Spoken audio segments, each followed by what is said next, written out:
Selamat siang, salam sejahtera untuk kita semua. Perkenalkan, nama saya Asprina Berusurbakti, Eskom Mkom. Saya merupakan salah satu dosen tetap di Institut Teknologi dan Bisnis Indonesia dengan NIDN 0128118801. Adapun mata kuliah yang saya ampuh adalah Logika dan Algoritma dengan bobot 2 SKS. Dalam proses pembelajaran, saya menggunakan metode delivery atau penyampaian materi, interaksi antara dosen dan mahasiswa, asesmen atau penilaian. Adapun capaian pembelajaran mata kuliah logika dan algoritma yaitu yang pertama, mampu berpikir yang benar dan sistematis, mengetahui dasar-dasar algoritma, dan mampu membuat algoritma dari masalah yang ada. Mahasiswa mampu mengetahui dasar pemrograman, mampu menggunakan jenis-jenis operator, mampu merancang solusi permasalahan dengan teknik perulangan, mampu menggunakan struktur pengulangan dengan kondisi, mampu merancang solusi permasalahan dengan struktur data larik atau array, mampu memahami tentang file dan operasinya. Dari hasil pembelajaran, mahasiswa diharapkan dapat memahami cara berpikir benar dan sistematis. Mahasiswa dapat memahami dan membuat algoritma dari masalah yang ada. Mahasiswa mampu mengetahui dasar pemrograman, mampu menggunakan jenis-jenis operator yang dapat dalam bahasa pemrograman C, mampu merancang solusi permasalahan kompleks dengan teknik perulangan. Adapun kajian materi pembelajaran mata kuliah logika dan algoritma yaitu yang pertama, pengenalan logika dan algoritma, konsep dasar logika, jenis-jenis tipe data dan variabel, konsep dasar algoritma, operator, statement penyeleksian kondisi atau percabangan, struktur perulangan dengan kondisi, struktur perulangan, ada array 1 dimensi, array 2 dimensi, array multidimensi, ada fungsi, pengenalan konsep rekursif, manipulasi string, dan file. Adapun sistem pembelajaran yang saya lakukan adalah yang pertama, dengan melakukan perkenalan membangun keakraban dengan mahasiswa, dan yang kedua, saya melakukan metode diskusi dengan harapan bisa menciptakan lingkungan yang kondusif, bebas, dan terbuka yang mendorong setiap mahasiswa untuk berperan aktif. Selanjutnya, saya membahas kontrak perkuliahan, membuat kesepakatan bersama terkait proses perkuliahan berjalan, termasuk topik pembelajaran dan tugas, agar mendapat gambaran pelaksanaan perkuliahan selama 1 semester ke depan. Dalam diskusi, saya biasanya memotivasi mereka untuk belajar lebih fokus dan lebih giat dan lebih serius. Selanjutnya, saya akan mencoba mengetahui pemahaman masing-masing mahasiswa terkait proses pembelajaran melalui tugas, kuis, dan presentasi. Itulah sekilas gambaran pembelajaran mata kuliah logika dan algoritma. Adapun rujukan pembelajaran sebagai bentuk strategi penyampaian materi ke mahasiswa dengan menggunakan beberapa strategi, yaitu textbook, diantaranya ada Wahyu Eko Susanto dengan judul buku Logika dan Algoritma untuk Pemula. Ada juga buku Logika Algoritma dan Pemrograman Dasar karyanya Rosa tahun 2021. Ada juga buku Logika dan Algoritma Desain Pemrograman berbasis Sisil oleh Endra Rahmawati. Kemudian saya juga menggunakan media online yang digunakan untuk mencapai atau mencari topik yang menarik yang akan dijadikan bahan diskusi terkait materi perkuliahan dengan mahasiswa. Pada awal pertemuan dilakukan review terhadap materi sebelumnya untuk mengingat kembali materi-materi pembelajaran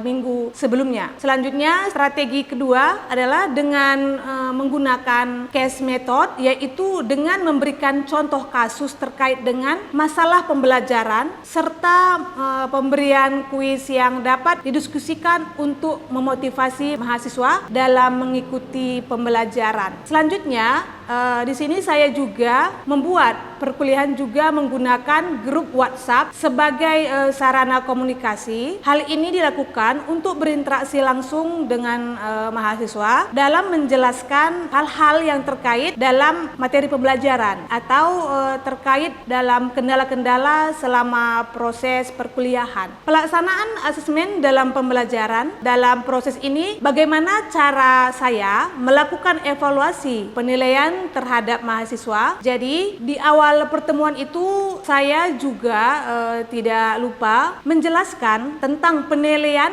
dan bobotnya, yaitu kehadiran ada 10%, tugas ada 10%, kuis ada 10%, ujian setengah semester ada 25%, dan yang terakhir ada ujian akhir semester 45% yang totalnya itu ada 100%. Selanjutnya saya akan menampilkan proses pembelajaran saya di kelas dengan mata kuliah logika dan algoritma secara tatap muka. Oke, selamat pagi untuk kita semua. Selamat pagi, Bu.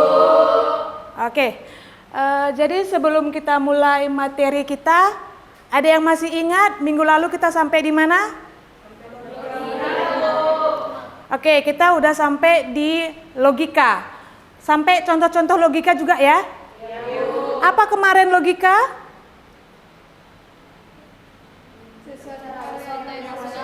Sesuatu hal yang masuk akal. Contohnya masih ada yang ingat? Seperti memakai pakaian sesuai kebutuhan. Oke, bisa. Memakai suatu pakaian yang sesuai dengan kebutuhan, tidak berlebihan ya, yang masuk akal. Oke, jadi minggu ini, hari ini kita masuk ke materi selanjutnya, yaitu algoritma. Oke, pernah dengar algoritma? Oke, apa itu kira-kira algoritma? Oke, suatu instruksi. Lagi? Instruksi untuk mencari masalah. Oke, yang lain? Tutorial. Lagi? Prosedur atau rencana. Ya, bagus-bagus semua. Lagi? Apalagi kira-kira? Langkah-langkah. Udah tadi loh langkah-langkah. Apalagi? Jadi algoritma itu banyak ya. Banyak. Di sini kita simpulkan algoritma itu adalah urutan langkah-langkah logis dalam penyelesaian masalah yang disusun secara sistematis. Ini yang sudah kita buat secara umum pengertiannya. Jadi yang kalian bilang itu tadi semua benar. Langkah-langkah, apalagi tadi? Prosedur, urutan, itu semua pengertian dari algoritma.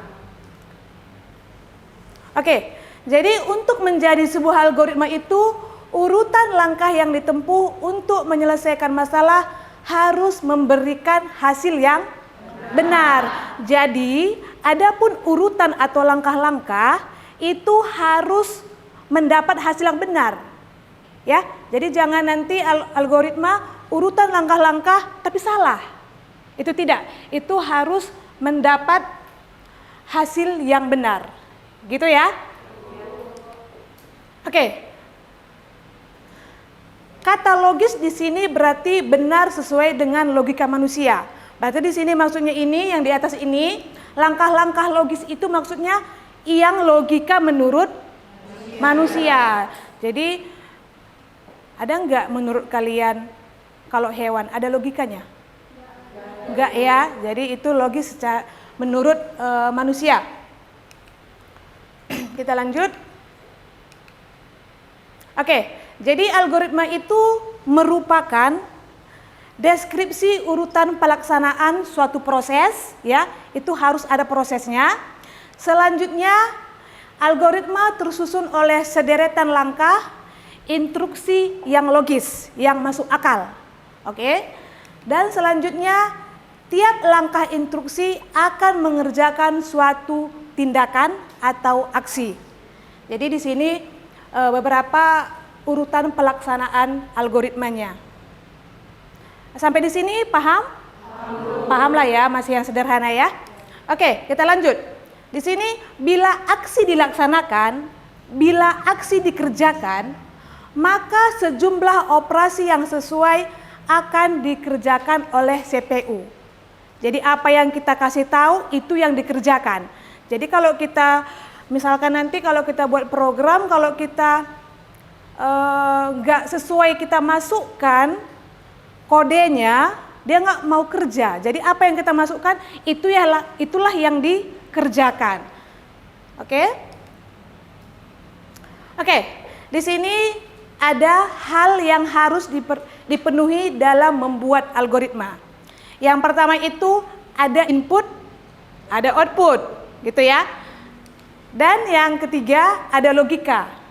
Yang logika itu maksudnya merencanakan proses program terdiri dari sejumlah instruksi yang mengubah input menjadi output. Jadi ada input, ada output, dan yang harus logika. Gitu ya. Sampai di sini dipahami? Paham. Oke. Kita lanjut.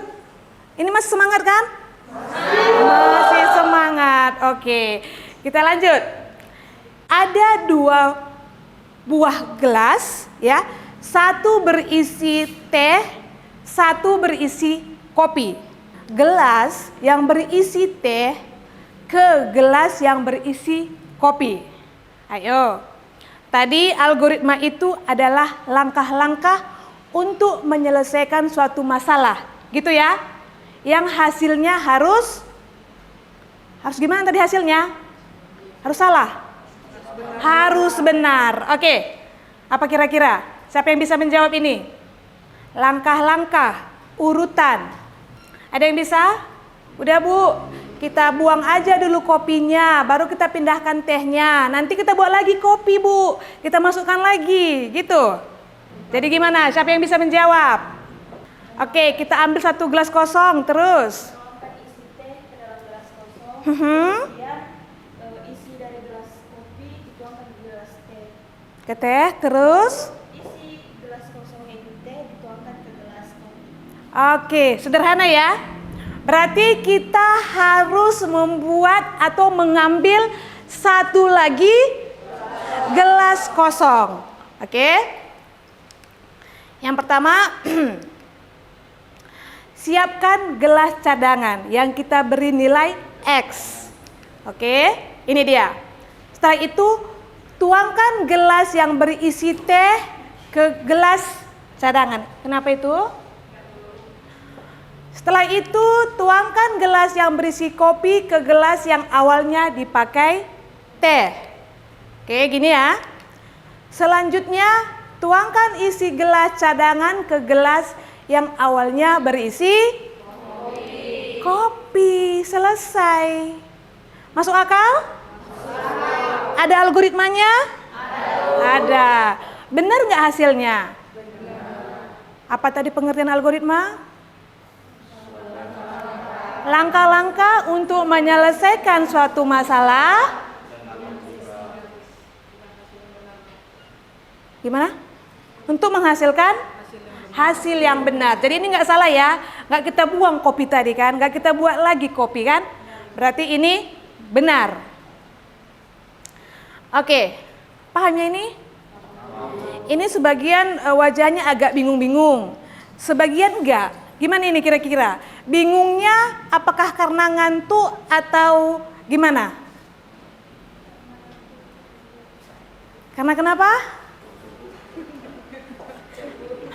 Cuaca panas. Oke, nggak apa-apa. Oke, jadi di sini sudah bisa dipahami ya. Ini adalah contoh algoritma yang sangat-sangat sederhana. Ya, jadi harus memang kita siapkan 1 gelas cadangan. Nggak mungkin kita buang dulu kopinya, masukkan dulu yang teh tadi ke tempat kopi, baru kita kacau lagi kopi. Ya, itu nggak mungkin. Ya nggak masuk akal. Karena membuat tambah biaya kan? Oke. Tapi jangan juga kalian bilang, Bu, nggak apa-apa Bu, biar ini kita minum aja dulu kopinya Bu, baru kita pindahkan, baru kita buat lagi kopinya. Enggak ya, ini yang harus yang masuk akal. Oke, ini tadi ya. Oke, ini latihannya. Buatlah suatu algoritma untuk proses pembuatan kopi yang rasanya manis. Manis, kalau kopi manis berarti pakai gula. Nggak boleh pakai senyuman. Karena rasanya tetap tidak manis.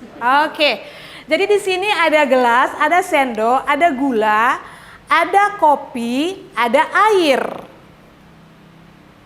Dah. Dari contoh ini, dari latihan ini, coba Ibu kasih waktu 1-2 menit. Pikirkan kira-kira bagaimana proses atau algoritma membuat kopi yang rasanya manis. Oke, tadi udah tahu ya pengertian algoritma, sudah tahu. Udah kita bahas juga tadi contoh algoritma yang sederhana. Ini di sini sudah disediakan. Ya. Jadi kira-kira seperti apa algoritma dari pembuatan kopi yang rasanya manis? Ayo pikirkan dulu yuk, 1-2 menit. Nanti saya tunjuk siapa yang ini, yang menjelaskannya. Dari pertanyaannya sudah paham? Oke, coba 1-2 menit. Yang manis ya. Bilang kalau udah. Oke, dipikirkan dan dikerjakan ya. Hanya 1-2 menit saja. Oke, ada yang sudah selesai? Oke, waktunya 1 menit lagi. Oke, ada yang sudah selesai? Kopinya harus manis ya. Oke, siapa yang sudah selesai? Yang bisa?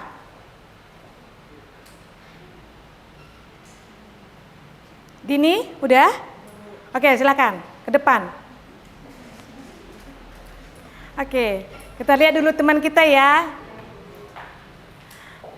Kopi yang manis ya, kami nggak mau pahit. Oke, iya kan? Kita mau manis ya. Oke, silakan. Pertama-tama ambil gelas dan sendok. Yang kedua takar gulanya pakai sendok. Untuk yang manis kita bisa gunakan 2 sendok setengah gula atau 3 sendok gula. Biasanya sih 3 sendok gula tuh diabetes. Oh gitu ya, berarti 2,5 gula sendok aja. Oke. Lalu ambil kopi.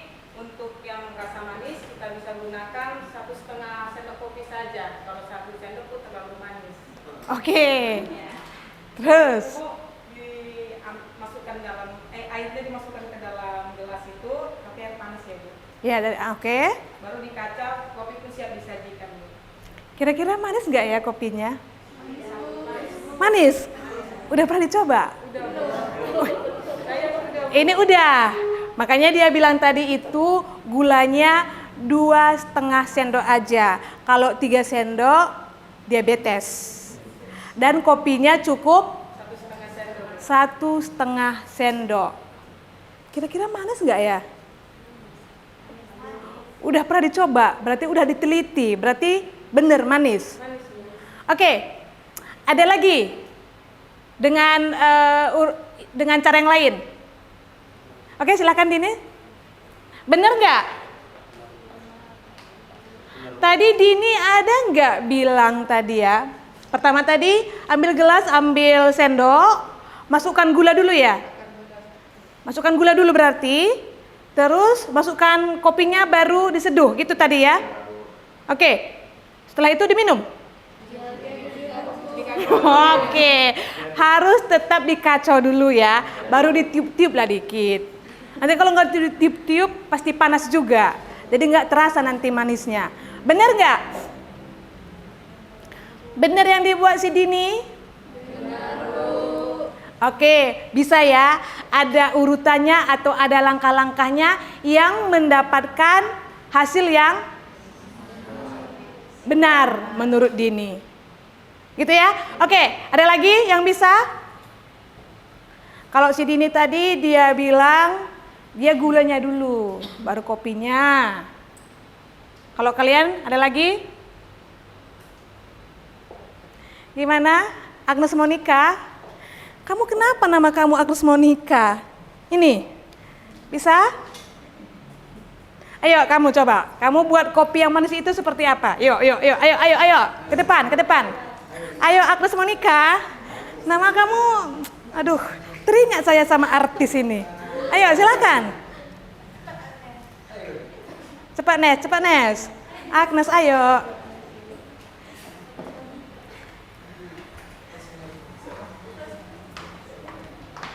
Gimana cara atau urutan membuat kopi yang rasanya manis? Pertama-tama airnya dipanaskan dulu. Oke. Kemudian diambil cangkir, Mhm. sendok. Baru dituangkan 2 sendok gula ke dalam cangkir. Kemudian 1 sendok setengah atau 1 sendok saja pun kopinya dituangkan ke dalam cangkir boleh. Setelah air panas dan mendidih, dituangkan ke dalam gelas dan kopi dan gulanya diaduk hingga larut. Setelah itu bisa disajikan kepada teman-teman. Oke, kita tunggu nanti sajiannya ya. Oke, bisa? Benar? Ada algoritmanya? Ada. Berarti kalau kalian di sini kalau membuat kopi itu tetap gula dulu semua ya. Kalau yang misalkan kita ambil gelas, ambil sendok, kita tuangkan dulu kopinya 1 sendok. Baru kita masukkan gulanya 2 sendok, baru kita seduh. Bisa? Ada hasilnya yang benar ya? Oke. Selanjutnya, kalau kita ambil lagi gelas, kita tuang dulu air panasnya. Ya, baru kita masukkan kopi, masukkan gula. Bisa juga? Bisa, tapi nanti nggak terlalu enak kopinya Bu, gitu ya. Oke, jadi itu sesuai dengan selera. Sampai di sini paham? Paham. Oke, kita lanjut. Oke, di sini ada beberapa syarat-syarat algoritma. Yang pertama itu keterbatasan. Di sini maksudnya algoritma harus berakhir setelah melakukan sejumlah langkah atau proses. Pas ya, sesuai dengan contohnya tadi ya. Selanjutnya ada kepastian. Di sini setiap langkah algoritma harus didefinisikan dengan tepat dan tidak menimbulkan makna ganda. Jadi tidak ada yang ganda, yang lebih. Jadi dia harus hasilnya 1. Selanjutnya di sini ada masukan atau input. Sebuah algoritma memiliki 0 atau lebih masukan yang diberikan kepada algoritma sebelum dijalankan. Jadi harus kita kasih tahu dulu ini baru dijalankan. Selanjutnya ada output. Di sini setiap algoritma memberikan 1 atau beberapa hasil keluaran. Oke, selanjutnya ada efektivitas. Langkah-langkah algoritma dikerjakan dalam waktu yang wajar. Jadi jangan kalau buat kopi itu tadi sampai 1 jam, nggak masuk akal kan? Oke, sampai di sini ada pertanyaan? Masih aman? Oke, kita lanjut. Oke, algoritma mempunyai banyak keuntungan. Di sini yang pertama, pembuatan atau penulisan algoritma tidak tergantung pada bahasa pemrograman manapun. Artinya penulis algoritma independen dari bahasa pemrograman dan komputer yang melaksanakannya. Selanjutnya, notasi algoritma dapat diterjemahkan ke dalam berbagai bahasa pemrograman. Oke. Selanjutnya di sini adapun bahasa pemrogramannya, output yang akan dikeluarkan sama karena algoritmanya sama. Oke. Selanjutnya, hal perlu diperhatikan membuat algoritma. Yang pertama itu, teks algoritma berisi deskripsi langkah-langkah penyelesaian masalah. Selanjutnya, tidak ada notasi yang baku dalam penulisan teks algoritma seperti notasi bahasa pemrograman. Paham ya? Oke, selanjutnya algoritma sebenarnya digunakan untuk membantu kita dalam mengkonversikan suatu permasalahan ke dalam bahasa pemrograman. Oke, ini banyak ya.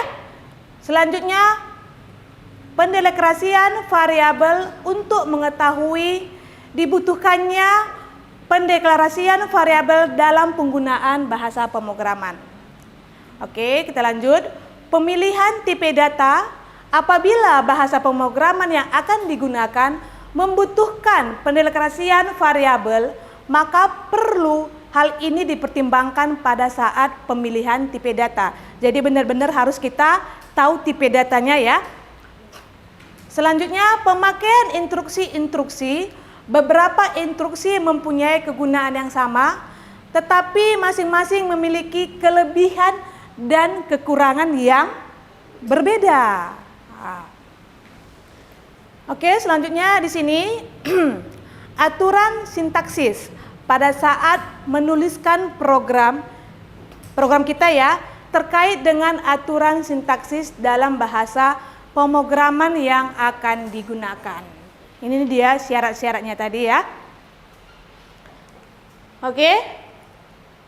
Sebelum kita masuk ke tugas, dari hasil pemaparan Ibu tadi, ada yang mau kalian tanyakan? Apakah masih paham? Semangat kali sekarang ya. Oke, Kak, jadi kalau sudah paham, Ibu mau ngasih tugas. Oke, tugasnya juga sangat-sangat sederhana. Oke, di sini tugasnya buatlah suatu algoritma untuk proses aktivitas yang kalian kerjakan mulai dari pagi hingga malam hari. Paham dari tugasnya, dari pertanyaannya? Berarti kalian buat algoritma atau langkah-langkah bagaimana aktivitas kalian mulai dari bangun pagi, ngapain aja. Yang masuk akal ya, jangan nanti bangun pagi langsung berangkat kuliah. Nggak mungkin kan? Ya kan?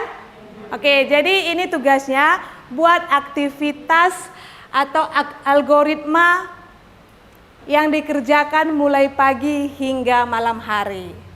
Oke, jadi tugasnya jangan lupa ya dikerjakan minggu depan semua nanti Ibu nilai. Ya, semua nanti Ibu nilai bagaimana aktivitas kalian mulai dari pagi sampai malam. Oke, kalau tidak ada lagi pertanyaan, sampai jumpa minggu depan. Selamat siang. Iya, selamat siang. Demikianlah video pembelajaran ini saya persembahkan dalam bentuk unjuk karya PDD UKT PT. Semoga bermanfaat untuk mahasiswa dan masyarakat luas. Sekian dan terima kasih.